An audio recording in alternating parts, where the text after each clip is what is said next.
Do your glutes feel all flabby and weak? No one wants flabby butt cheeks. In this video, we'll get those glutes toned up and build your leg strength so you can live with more independence and confidence.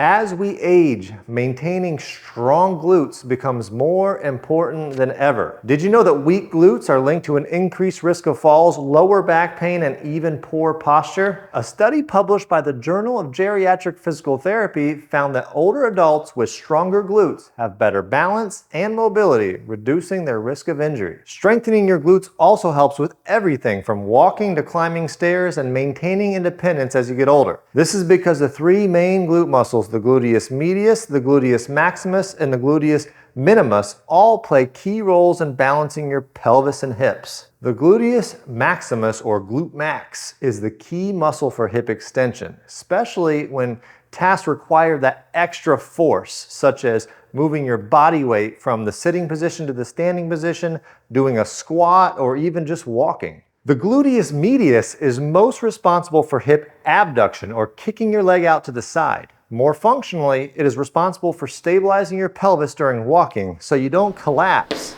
like this.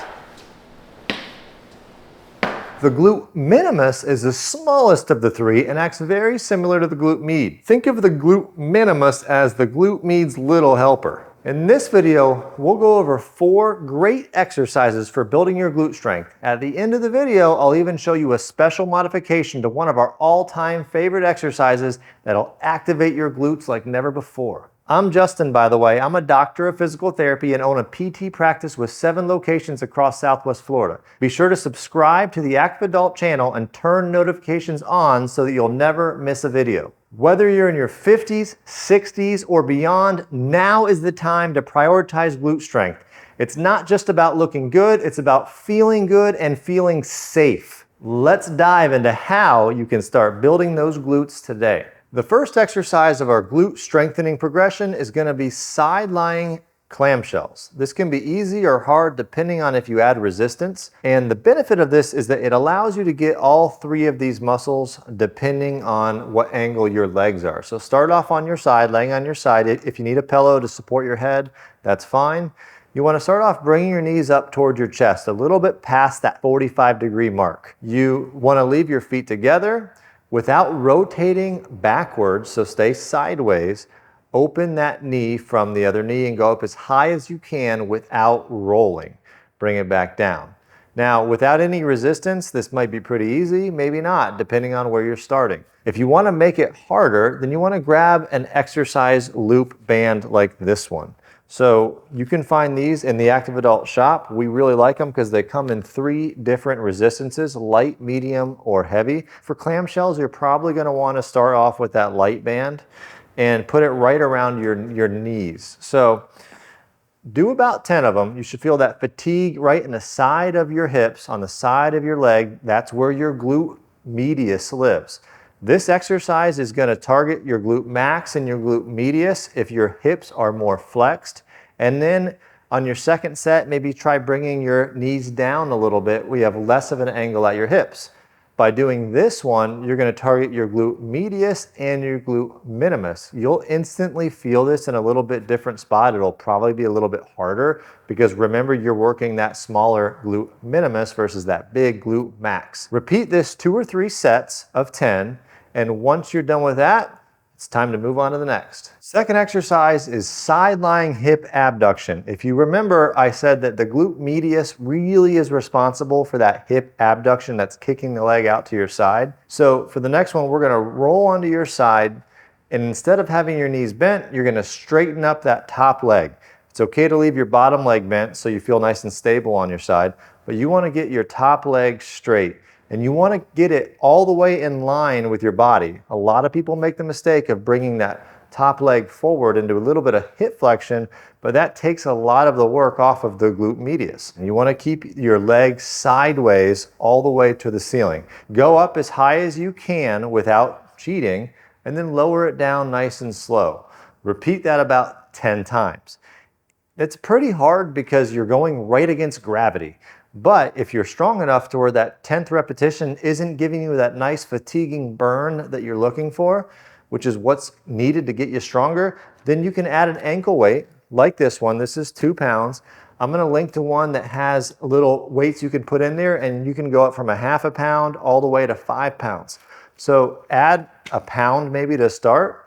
That'll make it a lot harder. And as you build that muscle strength in your glutes, you can start adding 1/2 pound increments to make sure you're always challenging yourself. Repeat this 2 to 3 sets of 10 repetitions, and then make sure to roll over and do the other side. In fact, I like to do one side and then roll over and do the other side, alternating, because it gives that muscle that break that it needs so that you can get that full range of motion each time. Third up is sidestepping with a little mini squat. We're a big fan of sidestepping with the band. I'm going to show you how to do that, but adding the mini squat in there is really going to target your glutes, because you're going to kill 2 birds with 1 stone and get that squat, that functional squatting motion as you add resistance to it. You're going to start off, try it with no band first. So you want to find a nice area where you close enough to something that you can reach out and grab if you need it, like a countertop, but you don't want to necessarily hold on if you don't have to. Instead of just standing up tall and sidestepping, when you step out to the side, you want to dip into a little bit of squat.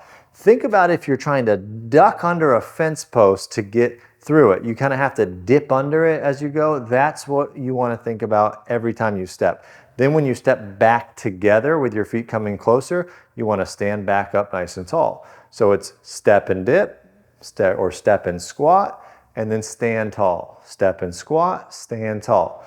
Do that, get the feeling down, get comfortable with that motion, and then as you're doing that, then once you get comfortable, you can add resistance. So if you're not feeling that burn, then you want to grab one of these bands, start off with light. If it's too easy, go up to medium and heavy, but you want to start off with these bands, put it just above your knees, and you're going to feel that's going to add resistance. It's going to really challenge that glute medius. So you're getting some squat out of the glute max, and then you're challenging your glute medius, stabilizing your pelvis, and you should really feel the burn on this one. Say you take 4 or 5 steps and then you start really feeling it, stop, let the fire go out, and then do another 4 or 5 steps. Start off doing about 30 feet. So if you only have 10 feet of space, then do 3 rounds. Maybe that's good for the first day, because if you're tired after that, wait and see, make sure you're not going to be too sore. If you wake up the next day and you're feeling all right, the next time you do it, you can go ahead and do 60 feet. With the goal, the final target's going to be 90 feet, or 3 sets of 30 feet if you have that much room. As promised, last exercise, sit to stands with a little twist. And by twist, I mean putting a band around your knees. So I have this light band, okay, and the point of the band is it's going to want to pull your legs together while you're doing this exercise. You want to force your knees apart, engage your glute medius the whole time. That's going to help provide some extra challenge to provide stabilization while you're doing this exercise. So you're going to scoot up in your chair. You want to sit up nice and tall, hinge your hips forward, push through the feet as your chest comes over your toes, and stand up with some power and some confidence.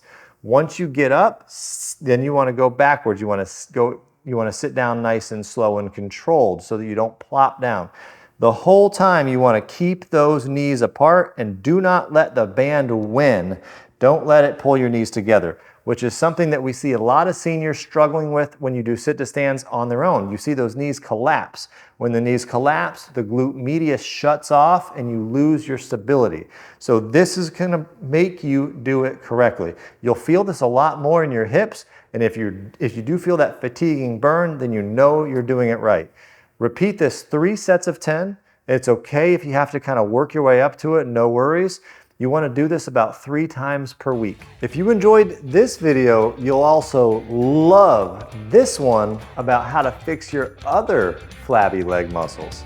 I'll see you there.